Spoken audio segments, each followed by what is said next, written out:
Assalomu alaykum, hurmatli kuzatuvchilar. Mana bugundan boshlab yangi loyiha Nafaqat Zakovat loyihasiga start berdik. Bu loyihada 39-Idum Zakovat klubiga aloqador bo'lgan barcha shaxslardan intervyular olinadi. Bugungi dastlabki sonimiz mehmoni 39-Idum Zakovat koordinatori Habibov Bekzod Sunnatulloyevich. Assalomu alaykum ustoz, xush kelibsiz. Alaykum assalom, katta rahmat taklif uchun. Rahmat sizga ham. Bugungi loyihamizda mehmonlarimizga, ishtirokchilarimizga savollar bilan murojaat qilamiz. O'ylaymanki, barchamizga manfaatli bo'ladi. Inshaalloh, qo'ldan kelguncha albatta javob berishga harakat qilamiz. Bilamizki, o'qituvchilik kasblar orasida sharaflisidir. Ulkan mas'uliyat va o'ziga yarasha qiyinchiliklari bor. Albatta. Bekzod Sunnatulloyevich, necha yoshingizdan o'qituvchi bo'lishni niyat qilgansiz? Qanday maqsadlaringiz bo'lgan? Bunga nima turtki bo'lgan? Shu haqida ozgina suhbatlashsak.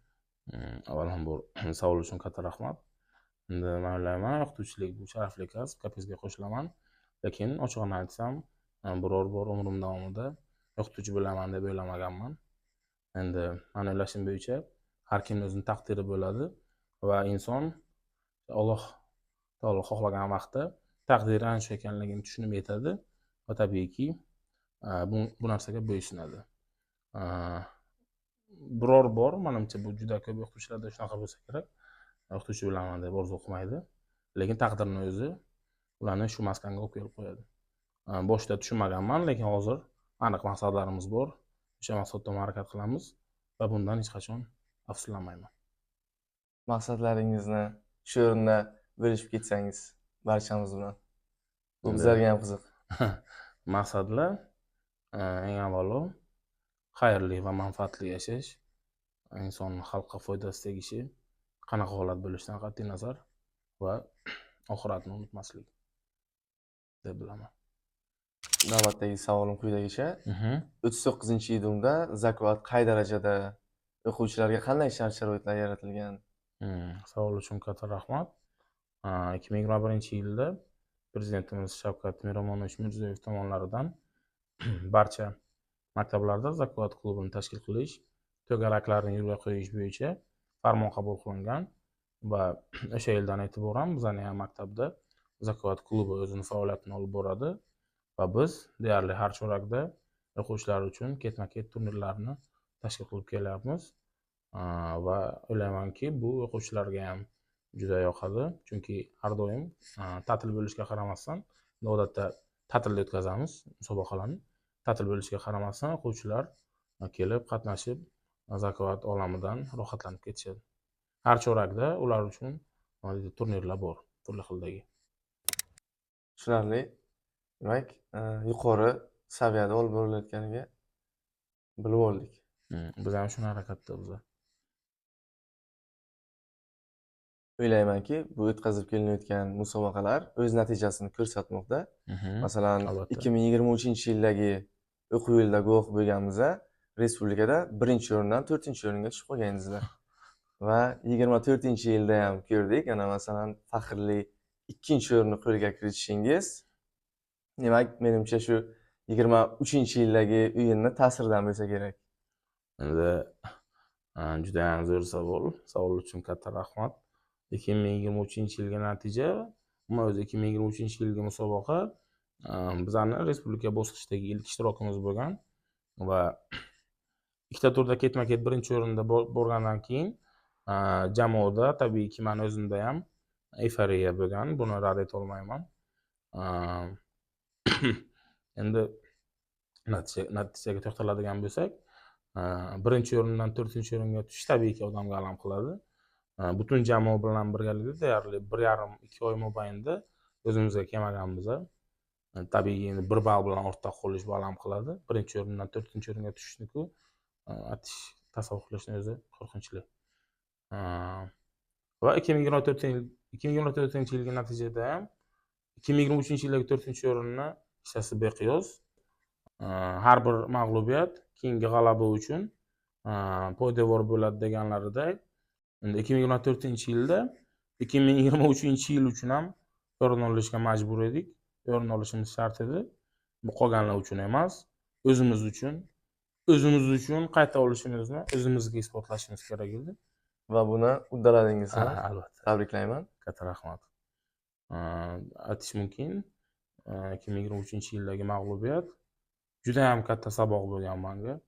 Tabiiyki, respublikaning eng zo'r maktablari kelgandan keyin bu yerda raqobat ham shunga yarasha bo'lishini men o'shanda bilganman va bu yili, ya'ni 2024-yilda biz o'shanga qarab tayyorlandik va siz aytganga o'xshab uddaladik. Respublikamizda 2021-yildan beri o'tkazilib kelayotgan mana shu Zakovat musobaqalarini jamiyatimizga, umuman ilm-fan rivojiga hissasi qanday deb o'ylaysiz? Juda zo'r savol. Har bir davlatda intellektual muhit bo'ladi. Masalan, Rossiya Federatsiyasida, Shtoydekagda yoki ko'pgina davlatlarda ham intellektual soha juda ham qadrlanadi va hukumat tomonidan rag'batlantirib kelinadi va o'ylayman, bu juda ham to'g'ri. Xuddi bir mashhur inson aytganidek, davlat toki maktablarni qurmas ekan, qachonlardir kelib qamoqxonalarni ko'paytirishga majbur bo'ladi degan gap bor. Shuning uchun ham har bir davlatni ta'lim tizimiga va ayniqsa intellektual sohaga e'tibor qaratishi bu davlatni o'ziga qilgan yordami deb bilaman. Shu o'rinda Zakovat ham xuddi shunaqa yo'nalishlardan, sohalardan biri. Jamiyat uchun foydasi beqiyos. Bilamiz, Zakovat musobaqasi nafaqat o'quvchilar, balki talabalar, shifokorlar, o'qituvchilar, umuman jamiyatning deyarli barcha sohalarini qamrab olgan va intellektual sohani rivojlantirishga xizmat qilmoqda. Endi o'quvchilar nuqtai nazaridan yondoshadigan bo'lsak, davlatga yuqori sifatli kadrlarning yetishib chiqishi, hayotda o'z o'rnini topishi, o'zini intellektual dunyoqarashini shakllantirishi uchun Zakovat musobaqasi juda ham katta o'ringa ega. Masalan, bitta ana shu musobaqani yutaman deb o'zimiz ham respublikadagi ko'plab o'quvchilar qo'liga kitob olib, o'zini bilimlarini oshirishmoqda va bu tabiiyki O'zbekiston uchun kelajakda o'sha yuqorida aytganimdek, yuqori sifatli kadrlarni yetib kelishida, o'sishida juda ham katta va muhim ahamiyatga ega. Javob uchun rahmat. Zakovat musobaqalari respublikada o'quvchilar o'rtasida o'z o'rniga erishishga muvaffaq bo'ldi. Misol uchun Buxoro shahridagi jamoalardagi holat qanday deb bilasiz? Endi o'zingiz aytib o'tganingizdek, butun respublikamizda har bir tuman va qishloqda, hatto chekka-chekka qishloqlarda ham Zakovatga e'tibor juda ham katta va raqobat yildan yilga o'sib bormoqda. Bir qiziq voqeani bilaman. Dastlabki yillarda Buxoro shahridagi 35-maktab bilan bizning raqobatimiz xuddi El Clasicoga o'xshab qolgan maktablar nazdida, chunki birinchi yili 35-maktab ham shaharda, ham viloyatda birinchi o'rinni olgan edi. Esimda bor. Bu bizga juda ham qattiq alam qilgan. Va tabiiyki, ikkinchi, uchinchi yili ketma-ket bizlar bu natijaga erishdik va 35-maktab bilan raqobatimiz xuddi El Clasicoga o'xshab qolardi. Juda ham ayovsiz, qo'shimcha savollar bilan hal qiladigan musobaqalar juda ham ko'p bo'lgan va bu bizga juda ham rohat baxsh xotiralarni ulashgan. 29 Buxoro shahridagi 29-maktab, 38-maktab, 30-maktab shu yil ancha faol qatnashdi. Hozirda shaharning deyarli barcha maktablarida Zakovatga e'tibor juda ham katta. O'zlaringizga qaysi jamoalarni raqobatdosh sifatida ko'rasiz? Endi hozir bu vaqtda biror narsa, aniq narsa aytish qiyin, chunki har bir maktab qanaqa darajada tayyorgarlik ko'ryapti, buni faqat o'zi biladi. Odatda 39-idumning bitta raqobatchisi bor. Bu 39-idum. O'zimiz yenga olsak, demak, barchani yenga olamiz deb o'ylayman. Loyihamizni so'ngida qisqa so'rovnoma tashkil qilganmiz. Qisqa savol-javob bo'ladi. Tezlik bilan javob berasiz deb umid qilaman. Birinchi savolim, yuqorida 35-idum bilan raqobat haqida so'z yuritdingiz. Sizningcha cho'qqidagi 39-idum jamoasi xavfliroqmi yoki 35-idum jamoasimi? 39-idum. Xo'sh, ikkinchi savolim, 23-yildagi tarkibingiz xushroq edimi yoki 2024-yildagi tarkibni? Juda ham qiyin savol va qiyin tanlov. Ikkalasi ham men uchun qadrli. Ikkalasi. Yana bir qiziq savol. Sizningcha qaysi biri kuchliroq?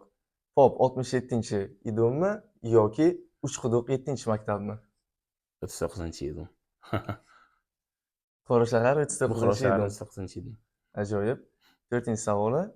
Shu paytgacha qatnashgan musobaqalaringiz orasida eng og'iri, qiyin kechgan sizningcha qaysi biri bo'lgan? 2024-yilgi shahar bosqichi. Va so'nggisi, keyingi musobaqalardan kutilmalaringiz bilan bo'lishsangiz. Faqat va faqat chempionlik. Inshaalloh. Javoblar uchun rahmat, Bekzod Sa'dullayevich. Keyingi sonlarimizda ham yangi mehmonlarimizni kutib qolamiz. Sizlarga ham katta rahmat.